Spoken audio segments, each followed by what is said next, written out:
Mais uma vez é um gosto enorme estar aqui com todos os irmãos para nós explanarmos palavras cruzadas. Estou aqui com meu amigo Pedro Silva, ele que está conosco aqui, para nós estudarmos a lição 7, que tem como título Ensinando Discípulos, parte 1. Acredito que esse é um tema pelo qual nós chegamos até aqui. Estamos estudando o livro de Marcos e estamos chegando aí agora numa transição neste evangelho, onde os discípulos estavam ali com Jesus Cristo e ainda não tinham tido esta percepção, não é, do que era o reino de Deus, o reino de Cristo Jesus, não é, pelo qual ele estava iniciando aqui na Terra, não é? E aqui nós vamos acompanhar essa transição, não é? Estudando a parte 1 apenas, porque ainda teremos a parte 2 para nós explanarmos.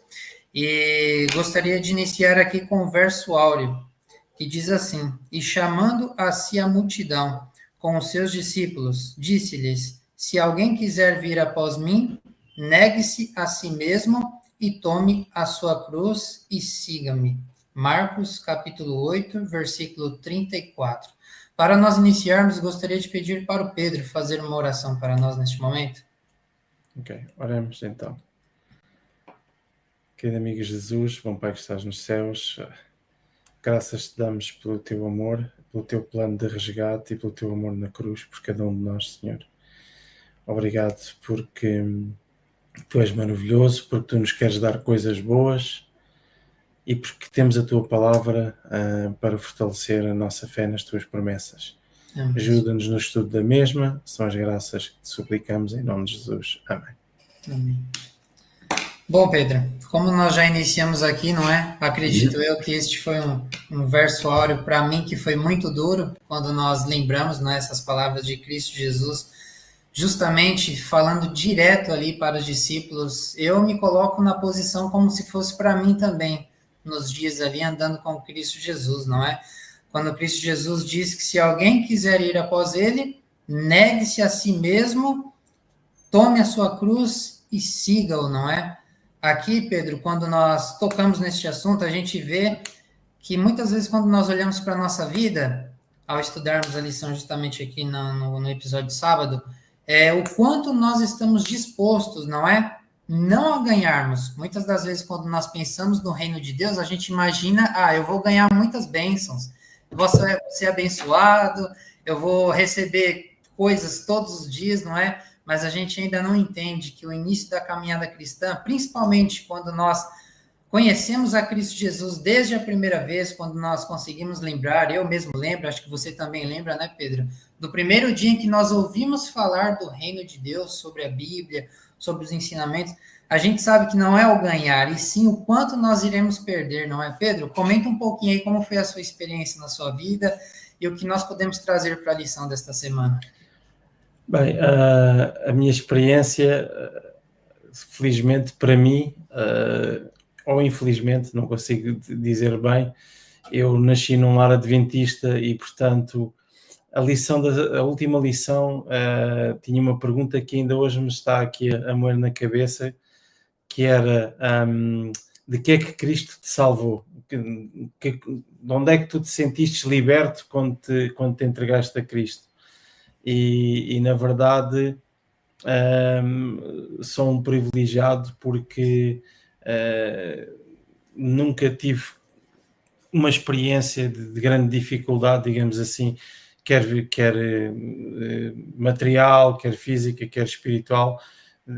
Tenho sido um abençoado e um privilegiado e relativamente a isso não te consigo precisar o quando, mas sei que à semelhança de muitos dos meus amigos, a grande maioria dos meus amigos da igreja que já não estão na igreja, eu também, houve uma altura da minha vida que levantei grandes questões, mas não me fiquei pelas perguntas, continuei à procura das respostas e as respostas trouxeram-me de volta a Jesus e ao seu amor. E, portanto, a tal pergunta que tu dizes, ou o tal comentário, para mim soa-me exatamente da mesma forma como para ti, mas não do ponto de vista das benesses físicas, porque normalmente é isso.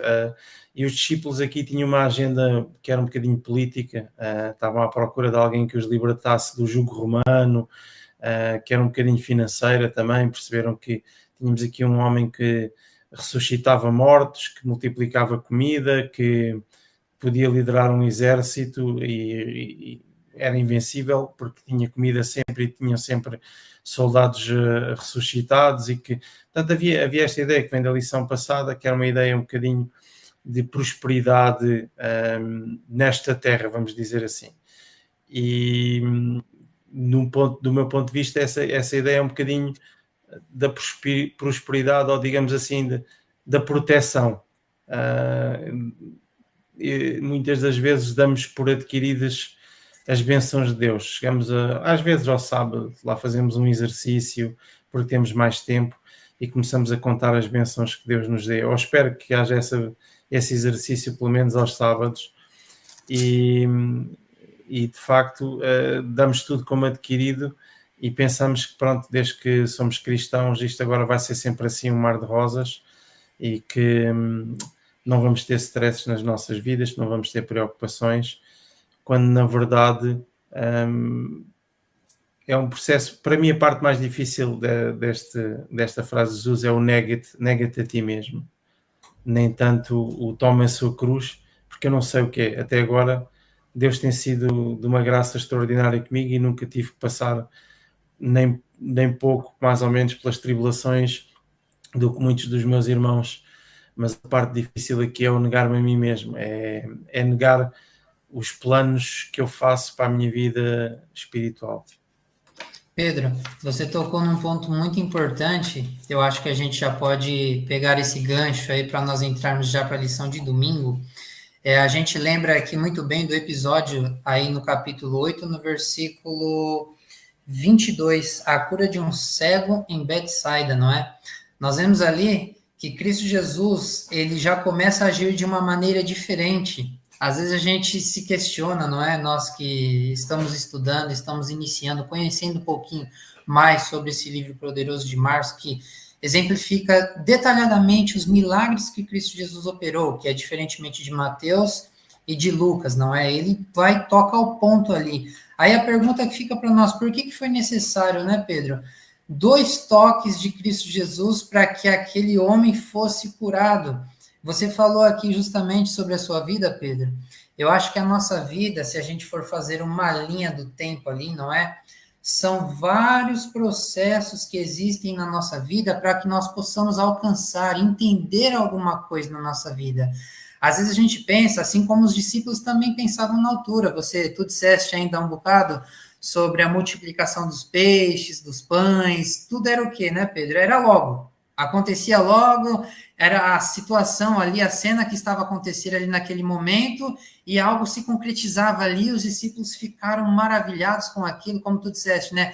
Era um homem que tinha muita pompa, muito poder, muito esplendor, acontecia tudo instantaneamente, só que aqui nesse episódio, a gente vê aqui, não é, a transição do que Cristo Jesus está querendo mostrar para os discípulos agora, neste momento, é que a vida do cristão, que a vida dos discípulos, que a nossa vida também, há um processo que precisa ser passado ali, todos nós, não é?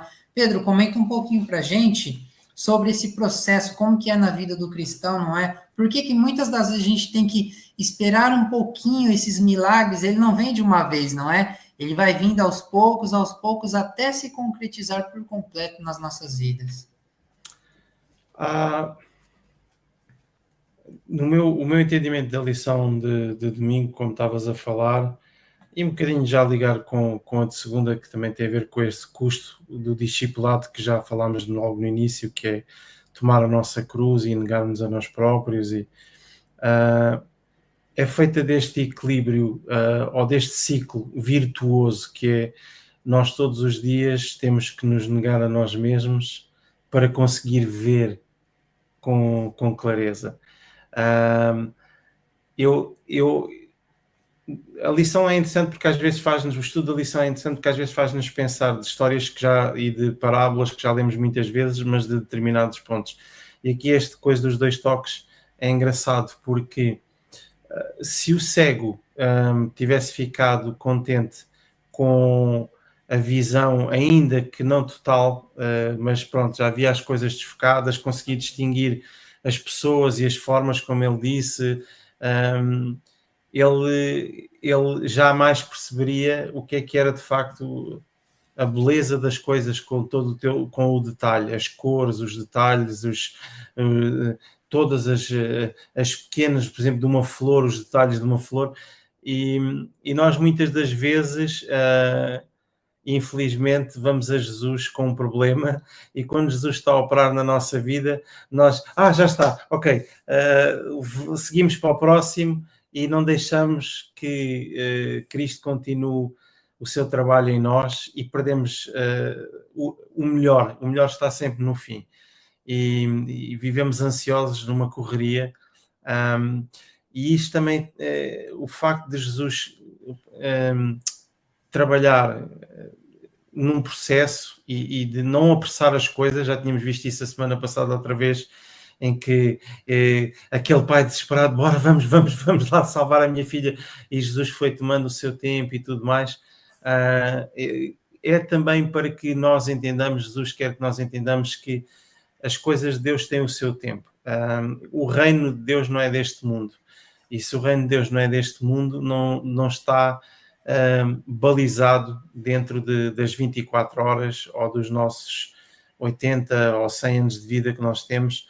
O reino de Deus é para a eternidade e temos que dar tempo às coisas para elas acontecerem. Exatamente, Pedro. E muitas das vezes, né, o autor da lição vem também trazendo-nos uma pergunta que há muitas coisas que às vezes a gente não pode dizer, não é? A gente tem que manter aquele momento em segredo, temos que nos conter um bocadinho, não é? Assim como era para os discípulos na altura, eles queriam anunciar logo, eles já queriam dizer quem era o Messias, né? E nós vemos aqui que o Messias não poderia ser dito naquela altura. Quem era o Messias naquela altura, não é? Alguém que era muito mal visto ali pela sociedade, por todas as outras pessoas, não é? Alguém que fosse ali martirizado e que sofreria grandes consequências. E Cristo Jesus, ele sabia do tempo, não é?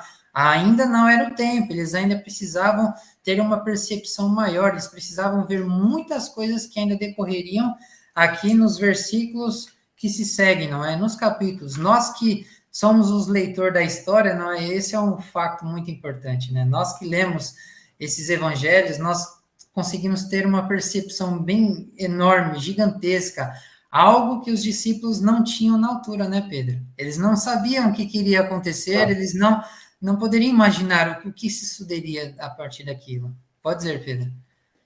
Não, eu ia concordar contigo, mas nós, à semelhança dos discípulos, também temos profecias e não vemos. Exatamente. E portanto estas lições em que fala em termos metafóricos de curar as cegueiras e não sei o quê, também tem tanto de útil como na altura como tem para os nossos dias, porque os discípulos tiveram N profetas ao longo, e o povo de Israel teve N profetas ao longo dos séculos a profetizar, e onde estava tudo explicado. Aliás, não raras vezes Jesus referia textos do Velho Testamento para apontar para pequenos acontecimentos na vida de Jesus, profecias messiânicas, coisas mínimas. O facto de Jesus, a determinada altura, ter dito aos discípulos para irem à procura de uma montada, um burrinho que estava preso em tal aldeia, em tal sítio, de acordo com como estava escrito e tudo mais. Portanto, e nós, à semelhança dos discípulos, temos tantos detalhes, temos profecias com tanto detalhe e tanta minúcia, e ainda assim temos um bocadinho as nossas ideias e os nossos planos para Jesus, não é? Não só para nós, mas também para Jesus, como vamos ver mais à frente. Pedro tinha uma agenda que queria impor a Jesus. É verdade, Pedro. E nós já pegando aqui, continuando, não é? Justamente como tu disseste, que a lição de domingo está ligada à lição de segunda-feira, não é? A gente vê aqui o custo do discipulado, a gente consegue ver aqui no versículo 31 do capítulo 8, que diz assim: Então começou a ele a ensinar-lhes que era necessário que o Filho do Homem sofresse muitas coisas, fosse rejeitado pelos anciãos, pelos principais sacerdotes e pelos escribas, fosse morto e que depois de 3 dias ressuscitasse. Então, aqui, Pedro, nós vemos aqui nesses versículos, na própria palavra de Cristo Jesus, essa já era a segunda predição dele, não era? Do que aconteceria com ele, obviamente, um pouco mais à frente, não é? Qual era o real significado de Cristo Jesus?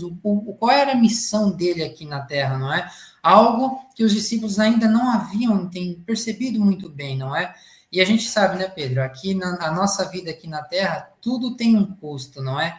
Quem trabalha com finanças, quem trabalha com vendas, quem trabalha na área comercial, sabe que tudo tem um custo. E na nossa vida cristã também não é diferente, né, Pedro? Tudo que nós precisamos tomar como decisões, isso causa uma reação, causa um custo, não é? Nós, para sermos cristãos, nós tivemos que abrir mão de muitas coisas, não é? Eu gosto de usar um termo que a gente sempre diz, nós como cristãos, nós vivemos na contramão do mundo, não é? As pessoas estão em um fluxo, nós estamos no contrafluxo, não é? Por que vocês são diferentes? Por que vocês fazem diferente? Por que é assim? Por que é desse jeito, não é? Então, são muitas coisas que, às vezes, devagar, nós precisamos, né? Nós somos incumbidos a isso, não é? O evangelho está em nós, nós precisamos mostrar para os mais novos, para as pessoas que ainda não compreendem muito bem o que é esse reino de Cristo Jesus. E aqui na lição de segunda-feira, Pedro, vem nos trazendo um pouquinho sobre isso, não é? Como propriamente tu disseste, né? A profecia messiânica. Conta um pouquinho para a gente, Pedro, o que o autor nos trouxe, não é? A respeito sobre esse tema, sobre o que Cristo Jesus queria dizer para eles, o que era o Messias. Eu volto àquilo que tinha falado há instantes. Havia esta ideia de um alívio imediato, da resolução dos problemas imediatas, das necessidades terrenas, das ambições terrenas e terrestres. E daí até mesmo, por isso mesmo é que Jesus tenha acomodado e tenha começado a pedir segredo em alguns dos milagres e a pedir também aos discípulos para quando diz, mas e tu quem dizes que somos?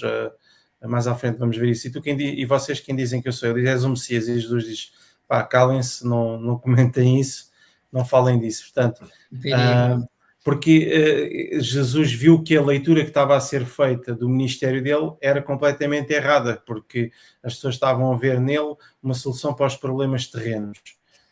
Que também pode ser, porque Jesus está aqui para nos ajudar a navegar as dificuldades da vida nesta terra. Mas não foi para isso que Jesus veio à Terra. Nós temos que perceber uma coisa como cristãos. Há duas componentes na vida de Cristo. Uma é a componente do conflito cósmico entre o bem e o mal, da salvação da humanidade, em que Cristo tinha essa responsabilidade em cima dele e que julgava a salvação de todos nós, e não só, a vitória do bem sobre o mal perante toda a criação universal de Deus. E a outra era a missão de cuidar das pessoas nesta terra. E este binómio continua presente no nosso dia-a-dia. Jesus continua a amar-nos, a querer dar-nos coisas boas, a querer cuidar de nós nas nossas lutas terrenas, mas está muito mais preocupado em salvar-nos para a eternidade. E nós muitas das vezes não temos este equilíbrio no nosso cristianismo, somos seguidores de Cristo e focamos mais ou na nossa vida para a eternidade e esquecemos do ministério, que é representar o amor de Deus junto dos outros que estão à nossa volta, que é servir com uma palavra amiga, com uma palavra de esperança, é servir com uma refeição, é servir com atenção, às vezes só ouvir com atenção o que as pessoas têm para dizer, e focamos quase que exclusivamente no self-improvement, que agora há a auto-melhoria, os carradas de livros de auto-melhoria, autoajuda, e nós vemos a Bíblia como um livro de autoajuda e os escritos da irmã White como livros de autoajuda, e estamos exclusivamente focados nisso, e tentamos pelos nossos méritos, pelos nossos esforços chegar lá, ou então esquecemos todas as instruções e este conflito cósmico do bem contra o mal e vivemos um cristianismo quase que de emoções, à procura de ajudar as pessoas para sentir a felicidade delas e isso fazer-nos sentir bem, mas também depois não evoluímos espiritualmente. E é esta dificuldade que Cristo quer chamar a atenção. Há um preço a pagar, mas a boa notícia aqui é que esse preço é pago por Cristo. O maior preço que Cristo paga na cruz. Vou só estender mais um bocadinho aqui, com mais uns segundos, que é o seguinte. Um dos grandes problemas da nossa sociedade hoje em dia, da juventude, está classificado pelos psiquiatras e por psicólogos que estão a tratar com muita juventude, que é o fear of missing out. O medo de perder qualquer coisa. Então, hoje em dia, nós temos centenas de escolhas. Nós vamos ao supermercado, eu quando era miúdo tinha 2 ou 3 marcas de shampoo, agora temos 20, e depois temos para cabelo oleoso com caracóis, cabelo sem caracóis, cabelo... Nós somos bombardeados com tantas opções de escolha que no meio daquilo tudo temos receio de, ao escolher uma daquelas, vamos perder um universo de escolhas, um universo de coisas lá fora. Então não nos comprometemos com nada, não nos comprometemos com um relacionamento sério, com um namoro, com um emprego, e eventualmente com um casamento, com os filhos, com cargos da igreja e eventualmente até com um relacionamento com Cristo. Porque não queremos perder todo um universo de coisas que estão, um manancial de coisas que estão constantemente a ser postas à nossa frente através das redes sociais. Vemos os nossos amigos todos a desfrutarem de coisas extraordinárias e isto e aquilo e aquilo, só vemos as coisas boas e não nos comprometemos com uma escolha e porque todas as escolhas implicam uma perda. Eu quando escolho uma coisa, perco a outra. E portanto, esquecemos um bocadinho de que não escolher é uma escolha. E não há, com Cristo não há este cinzento, ou escolhemos ou não escolhemos, independentemente do custo que vai ter na nossa vida, que muitas das vezes é muito difícil nesta terra, mas para a eternidade Cristo já pagou esse preço, por isso essas são as boas notícias. Exatamente, Pedro. Isto não submete o que Cristo Jesus queria dizer, era justamente as palavras lá em Mateus capítulo 7, versículo 13, não é?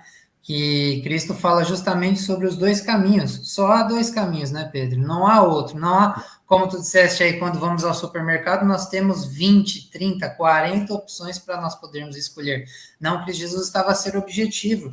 E para Pedro, ali naquele momento, era doloroso em seu coração saber que ele iria perder quem? Perder o próprio Cristo Jesus. Para ele estava sendo difícil perceber aquilo, não é? Tanto é que Cristo Jesus o repreendeu, não é? Dizendo que arreda de Satanás, porque sabia que Satanás ali naquele momento estava usando daquela ocasião, daquela situação, para tentar fazer com que, porventura, tudo corresse mal, para que a missão dele não fosse cumprida aqui na terra, não é? E ali naquele momento os discípulos perceberam, começaram a ter um pouquinho, não é? Dessa percepção do que Cristo Jesus estava tentando dizer para eles, qual era a sua missão aqui na terra. Agora aqui, Pedro, a gente já pegando esse bocadinho, já conseguindo, não sei se o Pedro quer comentar mais alguma coisa de terça-feira ou podemos... Não, eu ia só dizer, ainda bem que fizeste essa nota do arreda-te de mim, Satanás, porque nós estamos constantemente a fazer isto no nosso dia-a-dia, Adriano. E eu disse que essa é a parte mais difícil para mim de ser cristão, que é negar-me a mim próprio. Eu tento sempre impor a minha vontade e aquilo que eu acho que são os meus planos, aquilo que eu acho que é a vontade de Deus para a minha vida, em vez de simplesmente pedir que o Espírito Santo me oriente e aceitar essa orientação. E Pedro estava cheio de boas intenções. E fazem-se as piores asneiras na história da humanidade com boas intenções. E nós também temos muita mania de estabelecer um plano alternativo para a nossa vida, quando Deus tem um plano exato para a nossa vida. Ele criou-nos, nós não somos frutos do acaso, não vivemos ao acaso também, porque Ele sabe quantos cabelos nós temos na cabeça. No meu caso é mais fácil, mas Ele sabe, mesmo assim. E, portanto, e temos uma esperança, temos tem um projeto para nós, para a eternidade. E a forma como lá chegarmos está descrita por Deus na Bíblia e com a ajuda dos escritos da irmã White ainda em mais detalhe. E nós temos muitas vezes a tendência de fazer isto que Pedro fez, que é explicar a Jesus como é que ele tem que fazer as coisas na nossa vida, em vez de aceitarmos a vontade de Deus para as nossas vidas. Ok, Pedro, é isto mesmo que tu disseste agora, não é? Nós temos que estar dispostos a perder propriamente a nossa vida. Muitas das vezes a gente é difícil, né? Eu dizer aqui, Adriano, Pedro, nós estamos dispostos a tudo. Sabemos que não é fácil nós abrirmos mãos das coisas que Deus nos dá, não é? Propriamente da nossa própria vida, não é? Eu lembro muito de Romanos, que diz, né, que quer vivamos, quer morramos, somos do Senhor. É algo importante que nós precisamos aplicar em nossa vida. E aqui, Pedro, na lição, nós já avançando para a lição de terça-feira, nós vemos um episódio muito importante que foi crucial ali para 3 dos personagens, não é? Pedro, Tiago e João, que tiveram esse grande privilégio, não é? De estarem presentes ali com Jesus Cristo, na ocasião onde eles estiveram ali, vendo, não é? Cristo Jesus na transfiguração. Pedro, conta um pouquinho para a gente o que significou essa transfiguração, não é? Algo muito confuso para muitas pessoas, propriamente dentro da igreja, não é? O que é essa transfiguração? Qual foi o ápice ali em que Cristo Jesus viveu naqueles momentos? Qual é o significado daqueles personagens que apareceram ali? Acho que o Pedro já vai comentar um pouquinho, porque isso é crucial. E o que nós podemos aplicar para a nossa vida? O que aquilo significou, tanto para os discípulos como para nós em nossos dias? Eu começava pelos personagens que tu disseste, porque para o povo, para os hebreus, Elias e Moisés tinham já um estatuto divino, e eles, porque sabiam pelas profecias, pelo aquilo que estava escrito na Tora, Moisés nunca houve nenhuma confirmação, mas pelos escritos e pela tradição do povo de Israel, o facto de nunca ter sido encontrado depois o corpo de Moisés e tudo mais, havia esta deificação, digamos assim, destes dois profetas acima de todos os outros. E, portanto, Jesus ficar no convívio deles era uma confirmação absolutamente extraordinária daquilo que eles já suspeitavam. Uma coisa é tu veres os milagres, vês os sinais e vês alguns resultados do poder divino através do ministério de Jesus, e outra coisa é ver Jesus a jogar à bola com aqueles ídolos que tu vês assim mal a comparando para os dias de hoje, e estás a ver os teus ídolos da fé, os heróis da fé, e vês Jesus entre eles. É algo que os deixou completamente atónitos, assustados, atónitos, e depois provavelmente cheios de entusiasmo e muito contentes com aquilo que acabaram de ver. Mas eu da lição deste dia, eu gosto de destacar mais uma vez que Jesus diz em Marcos 9:1 que alguns que estavam com ele não provariam a morte antes de verem o reino de Deus vir com poder, vir com poder. Foi cumprido passado alguns dias, quando ele leva Pedro, Tiago e João à montanha acima sem mais ninguém. Ali ele é transfigurado perante eles segundo a glória do reino celestial. Portanto, há esta profecia ou esta predição de que alguns dos que estavam com ele ali não provariam a morte antes de verem o reino de Deus vir com poder. E isto aqui, a lição fala da palavra grega também do ver, que aqui está traduzida como ver, tem muito a ver com a palavra também entender. O ver é entender claramente alguma coisa, e é esta a palavra também que tem duplo significado. Não é só o ver fisicamente as coisas a acontecer, mas é o entendimento com clareza das coisas que Jesus falava. E essa parte foi muito interessante, porque eu também não sabia isto desta palavra grega, não sou teólogo, e o estudo da lição foi uma ajuda muito interessante aqui na terça-feira, com mais essas dicas. Eu gostava só de ainda reforçar uma coisa de terça-feira que me marcou, e depois também incentivar-te a ti, a dar a tua opinião, não seres só um moderador. Eu acho extraordinário esta história deste pedido desesperado em Marcos 9:24. Eu creio, Senhor, mas ajuda a minha incredulidade. Acho isto magnífico, porque há a pergunta: o que quer dizer, o que queres dizer com se podes? Porque nós vimos de uma lição em que havia alguém que acreditava que só de tocar na veste já ficava curado. E agora temos aqui alguém que vem e diz: se podes. Portanto, havia ali uma dúvida, e Jesus diz: mas o que é que... Jesus fez ali um foco na dúvida.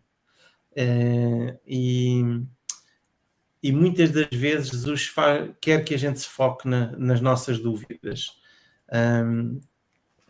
Deixa-me só... Isto é uma coisa que me toca especialmente a mim, porque, como eu disse, sinto a falta de muitos amigos meus da igreja, porque não se focam na dúvida. As dúvidas afastam-nos de Jesus, quando deveríamos era de investigar as respostas, sempre com um espírito aberto, com um coração aberto, com um pedido de entendimento a Deus, na busca das respostas. E este pedido de entendimento é isto: ajuda a minha incredulidade. Eu acredito que tu és o Messias, eu acredito que há um plano para mim, eu acredito que vais vir, mas de alguma forma isso não me faz viver feliz. Eu venho à igreja sem uma motivação especial, venho por hábito, ou faço as coisas por fazer. Isto é o... Então Jesus para aqui e pergunta: mas o que é que andas aqui a fazer? Mas tu tens mesmo fé nisto que andas aqui a fazer na igreja? Tens mesmo fé que eu posso mudar a tua vida, que eu posso dar-te uma vida muito mais feliz, muito mais preenchida, que eu posso mudar a vida daqueles que estão à tua volta, que eu hei de voltar para te levar para viveres comigo para sempre, para todo o sempre? Tu tens alguma dúvida disso? É aquilo que Jesus faz. E este homem é de uma honestidade que compadece Jesus e que me anima a mim também a ser honesto e dizer: ó Jesus, eu de facto tens razão, não sei bem o que é que ando aqui a fazer, mas por favor, não me jogues fora, aumenta a minha fé, ajuda a minha incredulidade. Exatamente. E acho que este ciclo de humilharmos perante Jesus e pedirmos que Ele nos ajude a entender as coisas e que nos acalente um bocadinho, nós pedimos sinais para tudo e para mais alguma coisa, pedimos milagres, estamos sempre a pedir. Isto é uma outra forma de pedir a Jesus para aumentar a nossa fé, mas temos que fazê-lo com esta humildade. Exatamente, Pedro. Às vezes a gente quer que seja instantâneo, que seja imediato, a gente não consegue perceber o processo na nossa vida, não é? Na nossa caminhada cristã, que a gente tem que é só um pouco mais, um pouquinho mais, nós temos que permanecermos ali firmes, confiarmos em Deus diariamente, não é? Somos tão fracos, eu falo por mim mesmo, Adriano, quantas das vezes a gente não duvida, não é? Como tu disseste ainda agora, quantas das vezes a gente fica preocupado com o dia de amanhã, o que será do amanhã, quantas das vezes a gente se leva pelas dúvidas, será que isso realmente vai acontecer? Será que realmente vai ser assim? E nós colocamos, né, empunhamos a nossa própria vontade, nos esquecemos, né, de que o reino de Deus é maior, a vontade de Jesus Cristo em nossa vida, de nos salvarmos, já é um milagre, não é, Pedro? A gente consegue imaginar que a transfiguração foi algo maravilhoso, mas o que acontece na nossa vida diariamente também é algo maravilhoso, é algo que nós podemos ver como se fosse ali ao lado de Cristo Jesus. Como tu disseste, não é eu que não sou merecedor de nada, Senhor, tenha compaixão de mim. Eu não mereço a tua graça, não mereço a tua salvação, mas tenha, Senhor, misericórdia de mim, porque eu sou alguém tão falho, alguém tão pequenino no reino dos céus. eu quero ser o menor de todos, não é? Mas lembra-te de mim quando estiver no reino dos céus. É exatamente isso, Pedro. Eu, eu incentivava a quem está a ver-nos que pense com mais e ore sobre este assunto e que tente entender neste episódio de Marcos as semelhanças nas nossas vidas. Quantas vezes nós vamos a Jesus naquela de oramos, olha, por favor, ajuda-me nisto, ou ajuda-me a mudar nisto, mas vamos naquela de se der jeito, se conseguires fazer, e não, nós temos que ir confiados. E Jesus às vezes põe-nos alguns obstáculos nas nossas vidas para nos perguntar, mas tu acreditas ou não que eu sou capaz de fazer isto por ti? Acreditas ou não nas minhas profecias? Acreditas ou não que eu vou ouvir? Tu podes. O que é que tu queres dizer com isso? Se tu podes. Queres ou não queres? A pergunta é simples. E este humilhar depois, de facto, olha, de facto, a minha fé é muito poucachinha, mas por favor, ajuda a minha incredulidade. E Pedro, aqui a gente agora falando um pouquinho sobre isso, não é? Sobre incredulidade, tu tocaste num ponto crucial. Nós vemos aqui, não é? Os próprios discípulos ali, depois de ter acontecido todos esses episódios, não é? A transfiguração, a cura de um jovem possesso, não é? Nós vemos aí Jesus Cristo dizendo outra vez sobre a sua morte, não é? Predizendo. E aqui nós vemos neste episódio que quando Cristo Jesus volta ali juntamente com os discípulos, eles estavam ali, não é? Partindo para Cafarnaum, no capítulo 33, no versículo 33, desculpe, do capítulo 9, estando ele em casa, entregou os discípulos, interrogou, não é? De que é que os discípulos discorreis, não é? Pelo caminho, mas eles guardaram silêncio, porque eles sabiam que o assunto que eles estavam a colocar ali em pauta naquele momento era algo que para Cristo Jesus naquele momento não seria muito bom, não é? O tanto que eles passaram ali com Cristo Jesus até este dia, todos os episódios que eles viram Cristo Jesus exemplificando sobre o seu reino, não é? Um pouquinho aí também do processo que nós já falamos também, e principalmente aí, não é? Os três que estiveram ali com Cristo Jesus, Pedro, Tiago e João, que viram ali a transfiguração, neste momento eles estavam aqui ali, né, Pedro? Discutindo sobre quem seria o maior no reino dos céus. Eles ainda não estavam entendendo que aquela visão da transfiguração que eles tiveram ali, aquele momento que eles viveram com Cristo Jesus, era algo que não estava sendo erigido aqui na terra, e sim a passagem de Cristo Jesus para o local, não é? O santuário onde ele está intercedendo por cada um de nós neste momento, que é no céu, né, Pedro? Então, Sim. Ali nós vemos uma grande confusão, não é? E ali o autor traz para nós, não é? Além disso, qual é o tópico da discussão dos discípulos? E que instrução dá Jesus sobre essa discussão, né, Pedro? Sim, é sempre o mesmo fio condutor. São os planos que nós, humanos, fazemos para a vida que Deus tem planeada para nós, ou para o desenrolar que Deus tem planeado. Em vez de se focarem nas profecias que Jesus tinha acabado de dar, em vez de se focarem nos tempos difíceis que vinham pela frente, que Jesus estava a alertar, em vez de se focarem na maravilha que era verem as profecias a cumprirem-se perante os seus olhos, ali a discussão era lugares de destaque e quem é que teria mais relevo face ao seu companheiro. E eu aqui tenho uma lição individual para os nossos dias, porque de facto nós focamos também muito em fazer as coisas pelo nosso mérito, para recebermos estrelas na coroa quando formos para o céu, porque isto, porque aquilo, e não há conversão, não há convencimento do pecado, não há arrependimento, não há mudança sem o Espírito Santo operar em nós. Portanto, não há mérito nenhum em nós.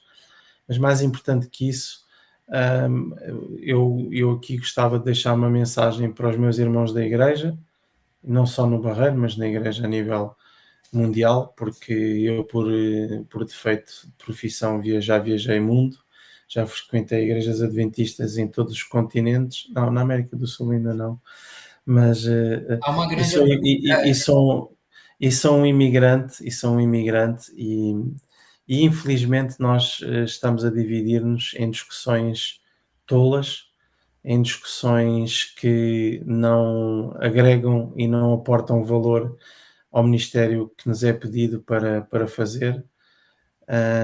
Andamos a discutir quem é que tem as melhores ideias em termos da doutrina, quem é que tem as melhores ideias para a igreja, quem é que tem os melhores planos para a direção de jovens, para a direção da escola sabatina, para isto, para aquilo, e passa-nos ao lado aquilo que é mais importante, que são as profecias que se estão a cumprir e que é o ministério que nós somos convidados a fazer por Jesus. Exatamente, Pedro. Às vezes a gente pode cometer o erro propriamente dentro da igreja, não é? Estamos tão preocupados, primeiramente, em saber, quem vai ser o líder, quem é que vai à frente, quem é que vem depois, quem é o segundo, o terceiro, o quarto, o quinto, não é? E nisto o tempo está a decorrer, não é, Pedro? A preocupação maior que o autor vem trazendo para nós, propriamente o que Cristo Jesus queria dizer a eles, é que não era a preocupação em si de saber quem era o maior e quem era o menor. Essa não deveria ser a preocupação deles, e sim quanto mais pessoas eles poderiam alcançar juntos. Ali é o trabalho que eles poderiam exercer, não é? Isso era algo que deveria ser tomado como grande importância, não é? E nós vemos o episódio que Cristo Jesus pega quem ali para exemplificar. Ele toma uma criança, não é? Mete a criança ali no meio dos discípulos e diz, não é? Que se alguém não se tornar ali como aquela criança, não é? Que se fosse como aquela criança, não poderia ali herdar o reino dos céus, não é, Pedro? Isso é algo que eu falo particularmente por mim mesmo, não é? Eu agora que tive uma miúda, graças a Deus, não é? Fui beneficiado por esta bênção, não é? E eu vejo a vida de um miúdo ali que não tem preocupação com nada, não é, Pedro? Que ainda está começando a perceber a simplicidade da vida. Nós, como os cristãos, nós devemos viver assim como é as crianças. Sim. Às vezes nós enchemos as nossas mentes, não é, de tantas coisas, de tantas preocupações, de tudo que a mídia, de tudo que enche as nossas mentes, e muitas vezes nós perdemos o foco, não é? Que está propriamente em Cristo Jesus, de nós salvarmos, de nós mostrarmos às pessoas quem é Cristo Jesus, tudo que ele tem de bom para nos oferecer, não é? O que nós iremos enfrentar, sim, não é, Pedro? Que nós não devemos esquecer. Ser cristão não é apenas benefício, não é? Não, eu diria mais, que ser cristão é dureza, porque não sou eu que estou a dizer, é Jesus que o diz várias vezes ao longo do seu ministério. E podes não ter uma vida especialmente dura de um ponto de vista, vamos dizer que financeiramente estás estável, mas tens uma série de outras tribulações, como tu disseste, porque quantas vezes não se perde uma promoção porque somos corretos e honestos e dizemos a verdade? Quantas vezes não somos os mais populares no trabalho porque não concordamos com certos programas ou não fazemos parte de certas conversas e de certos ciclos de crítica nas costas das pessoas? Quantas vezes nos prejudicamos porque tomamos a decisão que Jesus Cristo tomaria e que Jesus nos ensina a tomar. E, portanto, de facto, toda a lição e todo o ministério de Jesus lembra-nos que há um preço alto a pagar, mas que a recompensa por esse preço é extraordinária. Mais do que isso, também recorda-nos que o maior preço já foi pago por Jesus na cruz e, portanto, se nós confiarmos na graça de Cristo e no seu Espírito para seguir e guiar as nossas vidas, é um passeiozinho, não custa. não custa. E em relação aqui à parte do ministério, que é a parte que poderia custar e que envolve, de facto, essa sim, o nosso empenho. É para isso que nós somos chamados para representar Cristo. Deus falou primeiro diretamente com o homem, falava com Adão, falava com Eva, falava com Enoque, falava diretamente com o homem, depois começou a falar através de profetas. Depois teve ali um interregno em que o povo negou de tal maneira que não houve profetas, não houve nada.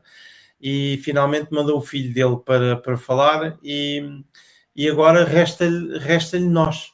Nós somos mensageiros não só de uma esperança e de uma mensagem de salvação, de grande alegria, de aceitação e de amor incondicional, que é extraordinário, mas também somos os instrumentos que Jesus usa para confortar as pessoas à nossa volta. Eu aqui, fazer aqui uma nota, quantas vezes nós oramos a pedir, Senhor, sê com aqueles coitadinhos que estão lá na guerra a sofrer, ou Senhor, ameniza a dor ou a fome, ameniza a fome daqueles que estão a passar mal e obrigado pela comida que eu tenho na mesa. E quantas vezes é que nós oramos a dizer, Senhor, usa-me amanhã, eu sou burro, eu não vejo mesmo, tens que me tocar 2 vezes nos olhos, eu tenho que perceber quem é que aqui à volta de mim está a passar mal. E tu vais-me usar, por favor, usa-me para levar conforto, alegria ou ânimo a alguém. Quantas vezes nós lutamos com Deus diariamente para Ele nos usar desta forma? E é este o ministério que Jesus nos convida a fazer nesta lição, porque Ele diz que o maior é o menor, aquele que vem para servir e exclusivamente focado em servir, tal como Jesus veio, daí que ele depois tenha lavado os pés aos discípulos, daí que ele com o seu exemplo mostrou, eu vim para servir ao ponto de dar a minha vida pelas pessoas, pela criação do meu Pai, por aqueles que Ele ama. E, portanto, se nós queremos ser grandes para o reino dos céus, temos que nos dedicar a servir e a sermos instrumentos de Deus nesta terra. Amém. Pedro, o nosso tempo já está bem avançado, não é? Sim, Eu gostaria de fazer um comentário rápido aqui sobre a lição de quinta-feira, que Cristo Jesus vem trazendo exemplo para os discípulos agora, não é? Sobre as pedras de tropeço que existem na nossa vida, não é? E aqui o autor fala sobre muitas das coisas que podem nos levar para o inferno, que nós sabemos que é algo que engloba como a perdição, não é? E nós sabemos que aqueles que estão perdidos não arderão para sempre. Em vez disso, eles perecem para sempre. Então, nós vemos aqui que é algo eterno. Acredito eu que ninguém quer perder a vida, não é, Pedro? Ninguém quer morrer. Eu, Adriano, estou pronto. Eu quero morrer. Não. Deus nos criou, Cristo nos criou. Não é para a morte, sim para a vida eterna, não é? Isso é algo que nós precisamos, que o autor aqui vem nos trazendo. Para nós exemplificarmos para os mais novos na fé, não é, Pedro? Muitas das vezes eles não conhecem, não sabem o significado de tudo isso. Então, nós falamos justamente, eu gostei muito do seu comentário que falou sobre o maior, sobre o menor. Nós sabemos que na igreja e que no mundo existem muitas pessoas que ainda precisam conhecer mais sobre esses mistérios de Cristo Jesus. E algo importante é justamente isso, Pedro. Se o meu olho me faz pecar, se os meus ouvidos, se minha boca me faz pecar, é algo que eu preciso excluir, é algo que eu preciso trabalhar, é algo que eu preciso me dedicar, não é? Para o propósito de Cristo Jesus. Então, o primeiro ensino aqui, né, nos fala sobre os pequeninos, referindo-se aos novos crentes, às pessoas novas que estão seguindo esta caminhada. É difícil, não é, delas perceberem. Assim como foi para os discípulos, não é? Cristo Jesus estava o quê? Ensinando eles. E nós hoje também somos incumbidos a isso, Pedro, a ensinar os mais novos, não é? Sobre o que é essa caminhada cristã, como nós devemos agir, como nós devemos nos alimentar, né, espiritualmente, que esse é o alimento principal, não é? Para nós vencermos todas as batalhas. E existem também muitos outros pontos que o autor vem nos trazendo aqui como exemplo, não é? Se algo nos escandaliza, é algo que nós precisamos, não é? Eliminar da nossa vida. Pedro, fala um pouquinho sobre os discípulos e o sal da terra. Será que nós somos o sal da terra em nossos dias? Com certeza que sim, não é? Tem um hino muito bonito que fala que vós sois o sal da terra. Nós devemos ser o sal da terra. Se o sal não tem sabor nenhum, para que serve, não é? Cristo Jesus disse isso, não é? Não serve para nada. Deita fora porque não vale de nada, não é, Pedro? Então, nós como cristãos, assim como foi para os discípulos nos tempos dele, nós precisamos ter um significado. Como Cristo Jesus veio para colocar aqui na terra o significado pelo qual ele passou aqui, não é? Pelo qual foi o seu ministério, assim também haveria um significado na vida dos discípulos. E também há um significado na minha vida como Adriano, assim como há um significado na sua vida, não é, Pedro? Assim como há um significado na vida de cada pessoa, cada cristão que está na igreja, que está ali cada dia mais e mais praticando, não é? As boas novas dos reinos dos céus. Quer falar alguma coisa, Pedro? Eu vou fechar, porque tu estavas a chamar a atenção, e com razão, que já passámos um bocadinho o nosso tempo. 2 ou 3 notas finais. A primeira, naquela lição, na de quinta-feira, há ainda um comentário que Jesus explica que aqueles que... nós temos muita mania de dizer quem não é por mim é contra mim. E Jesus põe isto de outra forma. Diz, não estão connosco, não são contra nós. Não são necessariamente contra nós. Ok? E é isto que era uma nota que fica da lição de quinta-feira, também que ficou por fazer. De quarta-feira, aliás. Da lição de quinta-feira, esclarecer aquilo que tu disseste com mais um comentário, que é um Deus de amor não fica feliz de ver a criação, o objeto do seu amor, a sofrer uma eternidade. Portanto, a figura de um inferno com alguém a sofrer no fogo eternamente nunca poderá ser algo bíblico. Esse inferno não existe. Agora, a escolha que nos condena para a eternidade, sim, a escolha pode nos condenar à morte, ao fogo do inferno, e essa morte será eterna depois. Não há ressurreição para essa morte. Finalmente, sexta-feira, deixar quem nos está a assistir com as perguntas para reflexão. A primeira é para voltar ao início, para ler Marcos 8, 27 a 29, e a pergunta é: quão frequentemente é que nós confessamos a quem está à nossa volta, a amigos, quais é a nossa crença? A pergunta de Jesus é: e vocês, o que é que dizem que eu sou? O que é que os outros dizem de mim e vocês o que é que dizem que eu sou? Portanto, essa pergunta Jesus faz-nos hoje em dia também. O que é que vocês dizem que eu sou? Ou dizem alguma coisa de mim? Depois, qual é que é o equilíbrio correto entre a experiência do topo da montanha, o tal equilíbrio que eu falava, do combate cósmico e divino, do bem e do mal que Jesus tinha que vencer, e do serviço, do ministério de servir as pessoas? Qual é que é o equilíbrio que nós temos? Finalmente, terça-feira pede para que a discussão seja abrangida sobre algumas das coisas que estávamos aqui a falar, nomeadamente o negarmos a nós próprios e tudo mais, e termina com como podemos aprender a levar o pecado tão a sério, como Jesus disse, que é: se isto me está a fazer mal, se for preciso cortar um dedo, corta-se o dedo, e é cortar a direito, porque Deus nunca destrói o pecador, Deus destrói o pecado. Se o pecador estiver agarrado ao pecado, é destruído junto com o pecado. E, portanto, se nós queremos um dia sobreviver à destruição do pecado, não podemos estar agarrados ao pecado. E o pecado é tudo aquilo que me separa de Deus. É importante sabermos isso. Portanto, são essas ideias-chave que ficam aqui. Obrigado, Pedro, então. Agradeço mais uma vez por ter compartilhado conosco essa experiência. Foi muito bom estar aqui contigo. Espero que nós possamos a cada dia mais e mais estudarmos a lição e nos prepararmos para a próxima semana, pelo qual estaremos estudando a lição de número 8. Um grande abraço. Um abraço.